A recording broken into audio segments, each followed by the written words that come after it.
साथियों, आज अपन पढ़ने वाले हैं मेवाड़ का इतिहास।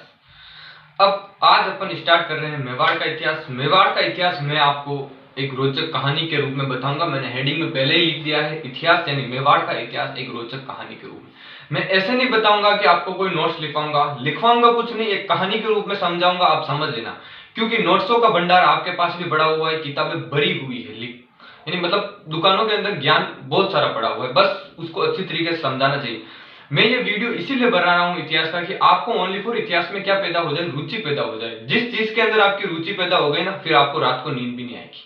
मतलब जिंदगी में यही है कि मुझे सक्सेसफुल इंसान बनना है, तो बस मैं इतिहास की रुचि पैदा करने के लिए आपको बता रहा हूँ। क्योंकि जो लड़के नए नए इतिहास को पढ़ते हैं ना, उनको लगभग 3 महीने लग जाते हैं कि मारवाड़ क्या है और मेवाड़ क्या है।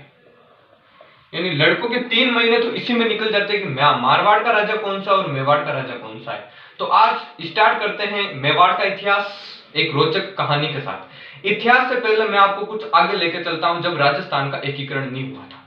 जब राजस्थान का एकीकरण नहीं हुआ था ना, उससे पहले राजस्थान में 19 तो रियासतें थी, 3 ठिकाने थे, एक केंद्र शासित प्रदेश था।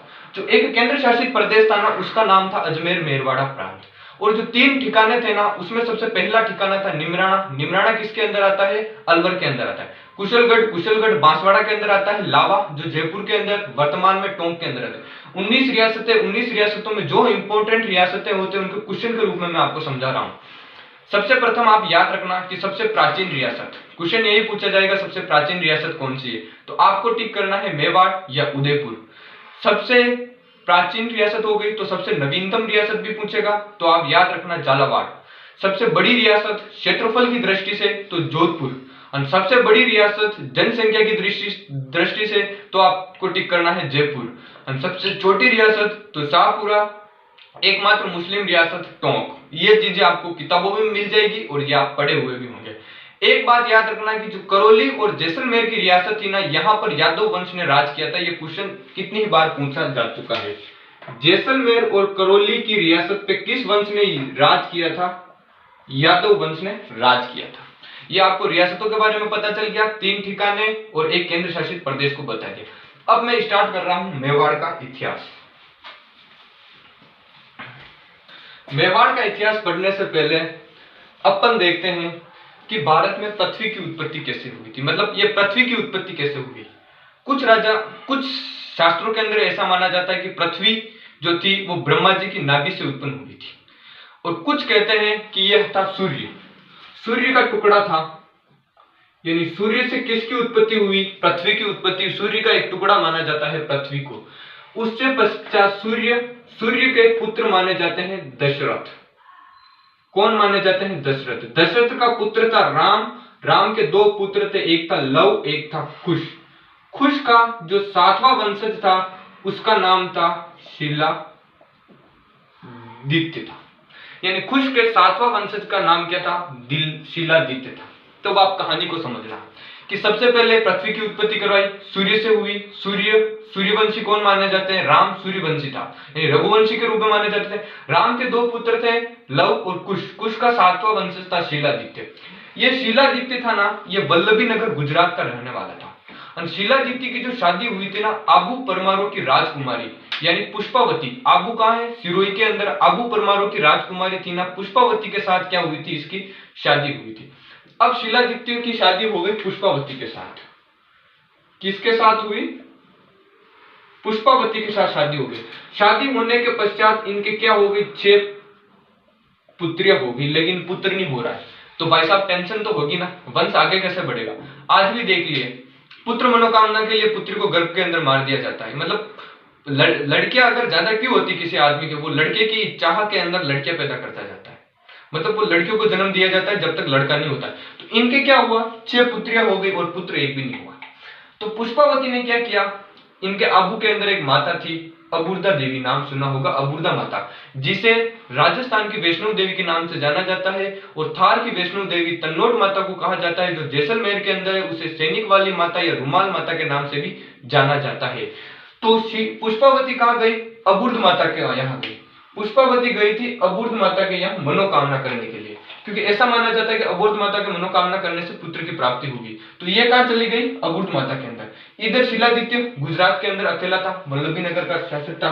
इस पर आक्रमण कर दिया परमारों ने, यानी अरबों ने आक्रमण कर दिया था। किसने आक्रमण किया? अरबों ने आक्रमण किया। अरबों के आक्रमण में शिलादित्य क्या हो गया? खत्म हो गया, यानी शिलादित्य की मृत्यु हो गई।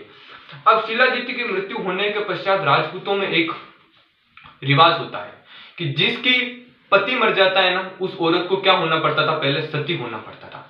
तो अब ये सती भी नहीं हो सकती थी, क्योंकि इसके पेट में क्या था? पुत्र पल रहा था, यानी किसी बच्चे को नहीं मार सकती थी। ये सती होती तो पेट में बच्चा था तो इसको पाप लगता। और एक राजपूतों में एक और प्रथा क्या होती है कि अगर कोई औरत का पति अगर मर गया तो वो अपने पियर नहीं रह सकती, ये पिहर भी नहीं रहे। तो यहां से ये पुष्पावती थी, ये कहां गई? एक वीर नगर की एक ब्राह्मणी थी, उस ब्राह्मणी का नाम था कनकावती। जो कनकावती ब्राह्मणी थी ना, उसकी गुफा के अंदर ये रही थी। वहीं पर इसने जन्म दिया किसको? गुहिल को जन्म दिया था। किसको? गुहिल को जन्म दिया 566 ईस्वी के अंदर। 566 ईस्वी के अंदर गुहिल को जन्म दिया। उसके पश्चात ये क्या हो गई थी? सती हो गई थी। अब यहां से स्टार्ट होगा गुहिल वंश, यानी मेवाड़ पर दो ही राजवंश थे, गुहिल और सिसोदिया। सबसे पहले होगा गुहिल वंश। गुहिल का प्रथम राजा पूछे तो कौन था? गुहिल था। अब गुहिल ने क्या किया?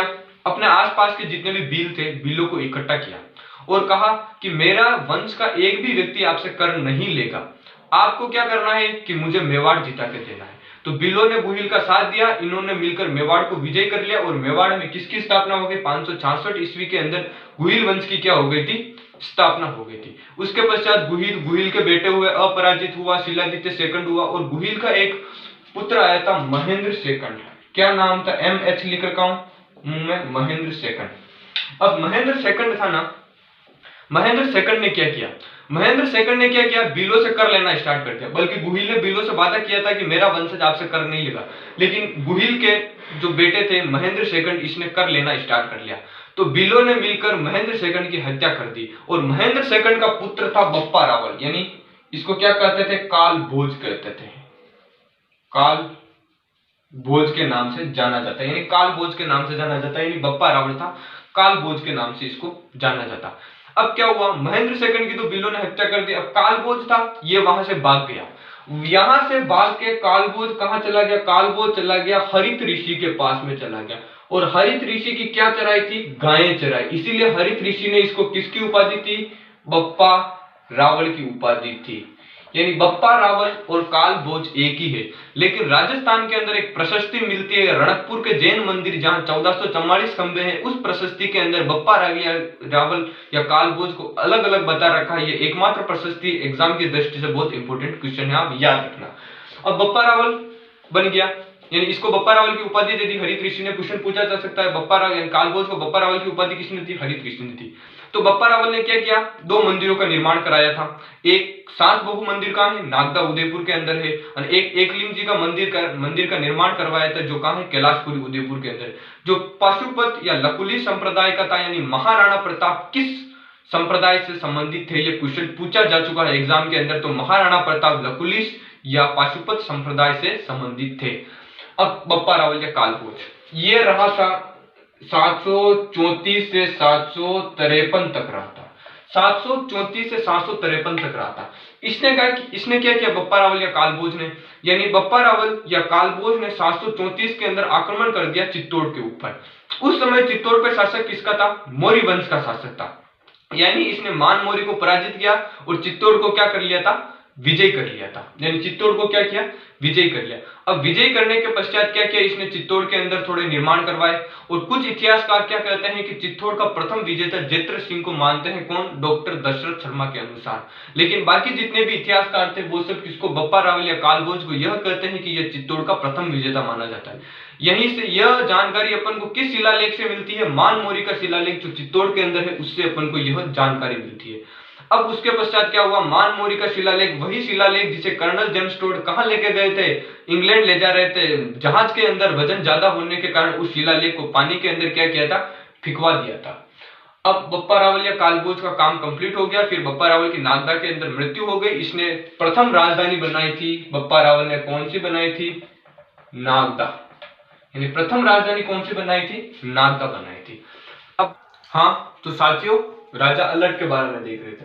अलट ने क्या किया, आलू रावल की उपाधि भाटियों ने दी थी। इसने मेवाड़ में सर्वप्रथम नौकरशाही व्यवस्था का आरंभ किया और राजधानी बनाई थी आहड़। उदयपुर के अंदर हूण की राजकुमारी हरिया देवी से विवाह किया, जो प्रथम अंतरराष्ट्रीय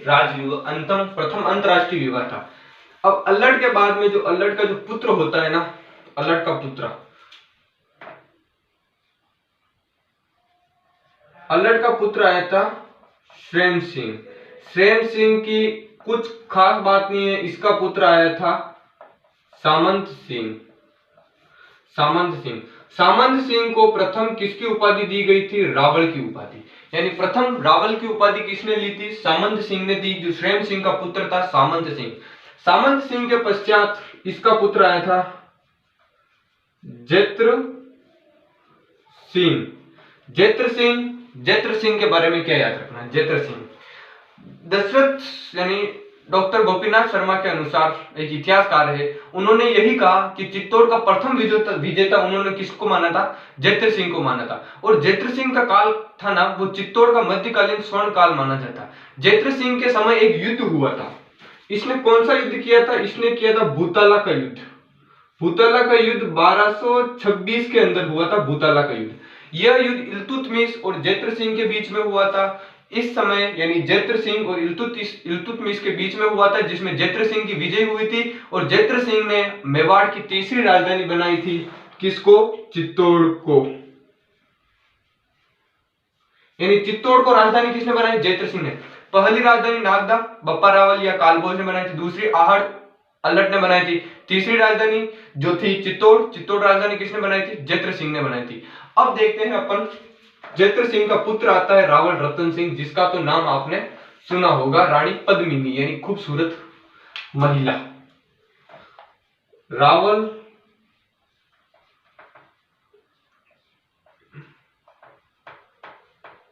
रतन सिंह। अब रावल रतन सिंह था ना, इसकी शादी हुई थी एक गंधर्व सेन की राजकुमारी थी, यानी सिंहल द्वीप की राजकुमारी थी। पिता का नाम गंधर्व सेन था। रानी पद्मिनी से इसकी शादी हुई थी। आप कहानी सुन लेना बस। यानी रावल रतन सिंह की शादी पद्मिनी से हुई थी। पद्मिनी या इसको पद्मावती के नाम से भी जाना जाता है, आपने मूवी देखी होगी। यानी जो सिंहल द्वीप की राजकुमारी गंधर्व सेन की क्या थी, बेटी थी। अब क्या हुआ, पद्मिनी की शादी हो गई थी रावल रतन सिंह से। पद्मिनी की जो सुंदरता का बखान करने वाला एक तोता था, उस तोते का नाम था हीरामन तोता। वो पूरे दिन बोलता रहता था कि पद्मिनी इतनी खूबसूरत है, पद्मिनी ऐसी है वैसी है। एक बार किसी ने मेवाड़ से जाकर सूचना दे दी थी अलाउद्दीन खिलजी को कि आप क्या अपनी रानी की खूबसूरती को देखिए, खूबसूरती तो आप रानी पद्मिनी की जाके देखिए कि आप मोहित हो जाओगे। तो अलाउद्दीन खिलजी के मन में क्या जग गया, ख्याल जग गया कि मुझे पद्मिनी को देखना है। तो बहुत रिक्वेस्ट की, तब जाकर रावल रतन सिंह ने अनुमति दी। फिर भी उसको किसके अंदर दिखाया था, यानी दर्पण के अंदर दिखाया था। कुछ दर्पण के अंदर बोलते हैं, कुछ पानी के अंदर दिखाया था। तो जैसे ही पद्मिनी को देखा और अलाउद्दीन खिलजी क्या हो गया, मोहित हो गया कि मुझे तो अब पद्मिनी चाहिए ही चाहिए, बस किसी भी हाल में, शाम दाम दंड भेद कुछ भी हो जाए, मुझे पद्मिनी से शादी करनी है, पद्मिनी मेरे चाहिए ही चाहिए। तो इसी बीच में क्या हुआ था, चित्तौड़ का प्रथम शाखा हुआ था 1301 के अंदर। 1303 में हुआ था चित्तौड़ का प्रथम शाखा, यानी मेवाड़ का प्रथम शाखा भी कर सकते हैं, और चित्तौड़ का प्रथम शाखा हुआ था 1303 के अंदर हुआ था। अब इस शाखा के अंदर क्या हुआ था, अलाउद्दीन खिलजी ने रावल रतन सिंह को बोला कि मुझे पद्मिनी चाहिए, तो रतन सिंह ने मना कर दिया, मर जाएंगे मिट जाएंगे लेकिन अपनी पत्नी को नहीं देंगे। लेकिन आपसे क्वेश्चन पूछेगा कि अलाउद्दीन खिलजी ने मेवाड़ पर आक्रमण क्यों किया था, उसमें ऑप्शन में पद्मिनी आएगा, वो आपको टिक नहीं करना है, क्योंकि अलाउद्दीन खिलजी साम्राज्यवादी नीति के तहत मेवाड़ को क्या करना चाहता था, जीतना चाहता है, साम्राज्य का विस्तार करना चाहता था। ये एक सही बात है। इतिहास में जितनी लड़ाई हुई सब औरतों के लिए हुई है। यानी आप भी जिंदगी में अगर बाज की तरह उड़ना चाहते हो ना, तो तितलियों का सहारा लेना छोड़ दो, यह बात हमेशा याद रखना। तो चित्तौड़ का प्रथम शाखा हुआ। प्रथम शाखा में क्या हुआ था, अलाउद्दीन खिलजी भारी सेना के साथ आया था, रावल रतन सिंह भी युद्ध के लिए गया था। अब क्या हुआ था, इस युद्ध के अंदर दो वीर सेनापति थे, गोरा और बादल। एक अल्लाउद्दीन का नाम आता है, एक गोरा और बादल, और एक जेता और कुपा। ये 4-6 ऐसे व्यक्ति थे जो इतिहास को बहुत फेमस किया था। कौन थे, गोरा और बादल। ये क्या थे, सेनापति थे, किसके, जेत्र मतलब रावण रतन सिंह के सेनापति कौन थे? गोरा और बादल थे। यानी ये पद्मिनी के क्या लगते थे? भतीजे लगते थे। ये भी इस युद्ध के अंदर आए थे। ये सेना गोरा और बादल बहुत वीरता से क्या की थी इन्होंने? अपनी युद्ध किया था, लेकिन ये भी क्या हो गए? शहीद हो गए। तो अब युद्ध खत्म हो गया। युद्ध में ऐसा लगा कि अब मेवाड़ वालों की क्या हो रही है? हार हो रही है। हार को देखते देखते क्या किया? रावल रतन सिंह ने किया केसरिया और पद्मिनी ने किया जौहर। केसरिया का मतलब क्या होता है? केसरिया का मतलब जो भी पुरुष होते हैं ना, वो केसरिया सापा बांधते हैं और तलवार लेके निकल जाते हैं। अब तो या तो मरेंगे या मारेंगे। और औरतें क्या करती है? अग्निकुंड सजा लिया, आग लगा ली। जैसे ही औरतों ने जौहर स्टार्ट किया, फिर चित्तौड़ के अंदर क्या हो गया? केसरिया करना स्टार्ट हो गया और चित्तौड़ के द्वार खोले गए थे और बहुत तेजी का युद्ध हुआ था। यानी राजस्थान में प्रथम अग्नि जौहर कहां हुआ था? चित्तौड़गढ़ के अंदर। लेकिन राजस्थान का प्रथम जौहर कौन सा था? रणथंभौर का जौहर था, जो हमीर की पत्नी रानी रंगदे ने किया, जो 1301 के अंदर किया। वो प्रथम जल जौहर के रूप में माना जाता है। अब क्या हुआ? जौहर स्टार्ट कर दिया। अलाउद्दीन खिलजी भी मारा गया, मतलब अलाउद्दीन खिलजी नहीं मारा, सॉरी, रावल रतन सिंह की क्या हो गई? इस युद्ध के अंदर मृत्यु हो गई और पद्मिनी ने क्या कर लिया? जौहर कर लिया। गोरा बादल भी मारे गए। तभी इस चित्तौड़गढ़ दुर्ग के ऊपर एक अष्ट धातु का दरवाजा लगा हुआ था, जो वर्तमान में भरतपुर दुर्ग के अंदर लगा हुआ है। यह अष्ट धातु का दरवाजा अलाउद्दीन खिलजी यहां से उखाड़ के कहां ले गए थे? दिल्ली ले गए थे। दिल्ली से फिर शाहजहां इस अष्ट धातु के दरवाजा को लाल किला पे लगवाया। लाल किला से जौहर सिंह जाट, जो इस अष्ट धातु के दरवाजे को भरतपुर के लोहगढ़ दुर्ग पे ले जाकर लगवाया था। फिर अलाउद्दीन खिलजी ने क्या किया? यह दुर्ग जीतने के पश्चात इस दुर्ग का नाम रख दिया खिजराबाद। क्या रख दिया? खिजराबाद। खिजराबाद नाम रख दिया। अपना पुत्र था, यानी इसका भतीजा था खिज्र खां, यानी खिज्र खां को क्या कर दिया? यह दुर्ग सौंप दिया। और खिज्र खां ने क्या किया? यह दुर्ग मालदेव सोनगरा को सौंपा, जिसे मुछाला वाला मालदेव सोनगरा कहते हैं। मालदेव सोनगरा ने यह दुर्ग बनवीर सोनगरा को सौंप दिया। अब इधर तो ये बातें चल रही है मेवाड़ के अंदर कि अलाउद्दीन खिलजी का साम्राज्य हो गया, लास्ट मालदेव सोनगरा आया था। मालदेव सोनगरा, उसके बाद में बनवीर आया था। बनवीर को क्या कर रखा था? ये दुर्ग सौंप रखा था। ये सोनगरा लगाना आपने, क्योंकि मालदेव मेवाड़ के अंदर, मारवाड़ के अंदर भी आता है। अब मालदेव और बनवीर, यानी बनवीर सोनगरा को दुर्ग सौंप रखा था। इधर मेवाड़ में क्या चल रहा था? एक गांव था, उस गांव का नाम था सिसोदा। सिसोदा गांव था। सिसोदा गांव के अंदर राजा था एक हमीर, हमीर नाम के प्रसिद्ध है, जिसको यानी राणा हमीर की उपाधि मिली हुई थी। हमीर था, हमीर अलग था, एक राणा हमीर भी था, एक हटी हमीर भी था। यानी मेवाड़ का उद्धारक किसे बोला जाता है? राणा हमीर को बोला जाता है। इसने क्या किया? इसने यहाँ से संघर्ष स्टार्ट किया। हमीर ने क्या किया? संघर्ष स्टार्ट किया और कुछ भीलों को इकट्ठा किया और फिर से चित्तौड़ पर आक्रमण किया और बनवीर को क्या कर दिया? खत्म कर दिया। और चित्तौड़ पर किसकी नींव रख दी? सिसोदिया वंश, यानी किसकी स्थापना कर दी? सिसोदिया वंश की स्थापना कर दी। किसके ऊपर? मेवाड़ के ऊपर। किसने की थी? हमीर ने की थी। हमीर को कितनी उपाधियां मिली हुई है? यह उपाधियां अपन पढ़ते हैं, कुंभलगढ़ प्रशस्ति लिख रखी है उसके अंदर, यानी कुंभार ने लिखवाई थी। हमीर को वीर राजा के नाम से जाना जाता है। एक विषम घाटी पंचानन। विषम घाटी पंचानन का मतलब होता है विषम परिस्थितियों में भी शेर के समान रहने वाला राजा कौन था? राणा हमीर, जिसने सर्वप्रथम कौन सी उपाधि धारण की थी? राणा की उपाधि धारण की थी, वो भी हमीर ने। हमीर को मेवाड़ का उद्धारक बोला जाता है, मेवाड़ का उद्धारक भामाशाह को भी बोला जाता है और मारवाड़ का उद्धारक वीर दुर्गादास राठौड़ को बोला जाता है, जिसे अबिंदनीय मोती के नाम से ये यूसिलेज की उपाधि मिली हुई। किसे? वीर दुर्गादास राठौड़ का, जो अजीत सिंह का क्या था? भाई था। अब हमीर आपको समझ में आ गया। हमीर ने क्या किया? यहाँ से युद्ध स्टार्ट कर दिया गया। सिसोदा से संघर्ष स्टार्ट किया, बनवीर को खत्म कर दिया और चित्तौड़ पर फिर से किसका अधिकार हो गया? हमीर का अधिकार हो गया। और हमीर ने किसकी स्थापना कर दी? सिसोदिया वंश की स्थापना कर दी। अब अपन मेवाड़ के अंदर सिसोदिया वंश को स्टार्ट करने वाले, यानी गुहिल वंश खत्म हो गया, रावल रतन सिंह तक लास्ट गुहिल वंश था। अब सिसोदिया वंश स्टार्ट कर देंगे। सिसोदिया वंश का प्रथम